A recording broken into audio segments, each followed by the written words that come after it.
What's happening, crew? I'm going to be doing tonight's blog post a little bit differently. I'm going to shoot a video here, and it is all about how to read a food label. So you're just paying attention to the things you need to pay attention to. This works perfectly when you ask yourself, is this food healthy? Is it unhealthy? Should I be eating it? Should I not be eating it? Well, I'm going to help you answer your own question right there. So, got some good fun stuff in store for you today with this little mini training that you're going to want to start utilizing right away. If you're at home, you might want to run to the kitchen and grab a package of food or anything that has a nutrition label on it will work. Because I'm about to break down how you read the most important parts of the food label, and you might want to follow along. Before I get started, in case you don't know me, my name is Kevin Cohan, and I'm one of the owners of Hit Fitness Warehouse in Fort Lauderdale, Florida. We are rated 2019's #1 gym in Fort Lauderdale, which we're super duper proud of. And I got an awesome team that works with us, works along with us, awesome coaches. So, on to analyzing your food label. Let's take a look at this nutrition panel. I'm going to be showing you hemp parts. All right. Look under the nutrition facts. Let's take a quick look. So, the first thing I look into is the ingredients list. How many ingredients are there? Boom.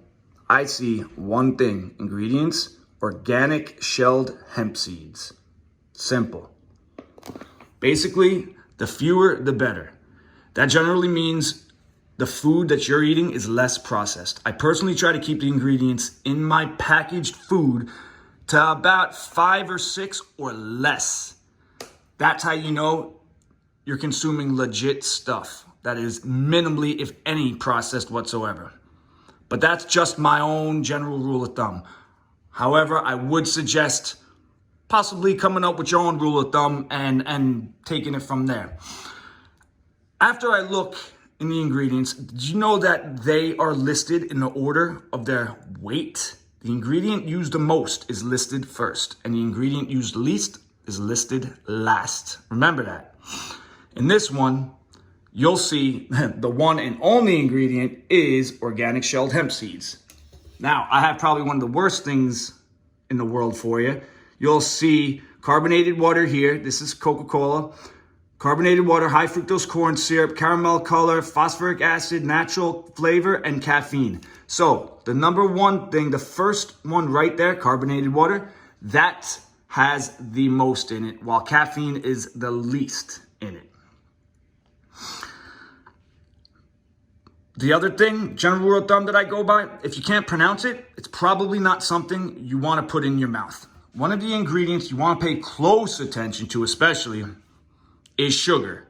Obviously, sugar is easy to pronounce, but you have to be careful here because manufacturers can be a little tricky about this. Did you know that there were over 60 different names for sugar? Here are just a few: barley, malt, dextrose, agave nectar, dehydrated cane juice, and fructose. Another tip: anything ending in OSE, OS, is a sugar. It sneaks its way into everything. So the more you know, the better choices you'll be able to make. And also, keep in mind, sugar is a main fuel source for cancer.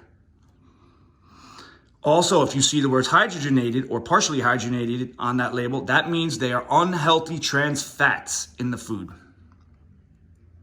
The second thing you want to look at is the serving size. Boom. If it says a half cup and you normally eat twice that amount, you know to double the numbers for all the information on the food panel.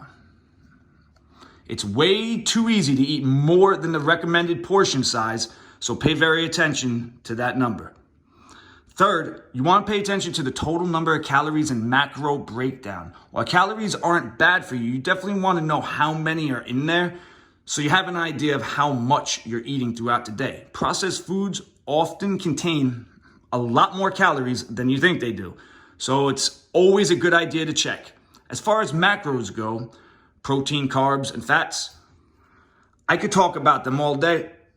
But if you want to see my exact breakdown where I lay it out for you, don't forget to check out my new ebook, Cracking the Food Label Code. Guys, this is a freaking game changer. You do not want to miss out on this free ebook. In a nutshell, you want to make sure that the percentage of fat, carbs, and proteins aligns with your overall goals. Number 4, let's take a look at things you generally want to have less of. Sugar is usually one of those things. Women shoot for less than 25 grams a day, and men shoot for less than 38 grams a day. Next, take a look at the sodium content, because that adds up very, very quickly. If you're concerned about high blood pressure, pay very close attention to this number. If you eat processed foods, this is one of the sneakiest items. The American Heart Association recommends eating less than 2,300 milligrams a day of sodium, but they say the ideal amount is actually less than 1,500 milligrams a day. Just for reference, there's a little over 2,300 milligrams of sodium in a teaspoon of salt. And don't forget about the trans fats that I mentioned earlier as well. Now on to the things we actually want more of. This is number 5. Take a quick scan of the minerals and vitamins and look at how much of your daily value you're getting here. Daily value, boom. Also check out the fiber. Boom. Among other things, this is a good for digestion and gut health, which we all know is important. Women should aim for up to 25 grams of fiber a day, and men 38 grams. All of these things add up over the course of a day to keep you healthy and energized. Hopefully everybody is doing good so far.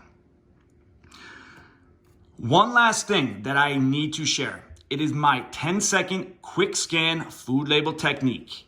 In just 10 seconds, you'll know if the food is something you want to put in your mouth, into your grocery cart or not.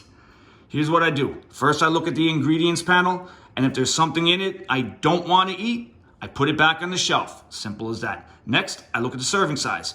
If it seems reasonable, I keep going. Then I check the calories and macro breakdown. Boom, boom, boom, and boom. I do this to make sure it aligns with my specific goals. If it makes a cut, I glance at the sodium, sugars, and other things that we were just talking about that I want to have less of in my diet. Lastly, I look for the brand with the most good stuff in it, like fiber, protein, vitamins, minerals, etc. Pretty simple. Hopefully it's pretty simple for all of us. First, eliminate the not so good stuff, and then check for the health bonuses. Eliminate the not so good stuff and then check for health bonuses. Guys, I really hope this helped you today with this video. Knowledge is definitely power. Do not let these food companies scam you on this. If you enjoyed this type of blog post and you want more of these type of things, live in action videos, behind the scenes, etc., then please comment and let me know that you want more of it. If you like more information of any of this kind, I'm just a direct message away. Feel free to email any of us, call us at Hit Fitness Warehouse, whatever you got to do to get a hold of us. And do not forget to grab my brand new free ebook, Cracking the Food Label Codes. I've been sending out emails for that. All you got to do is follow the simple instructions on filling out the landing page form, and boom, you'll get your free ebook right away, right then and there. In the meantime, thank you for watching, and I really hope to see you guys again soon. Let me know if there's anything you want more of. Have a great day, guys.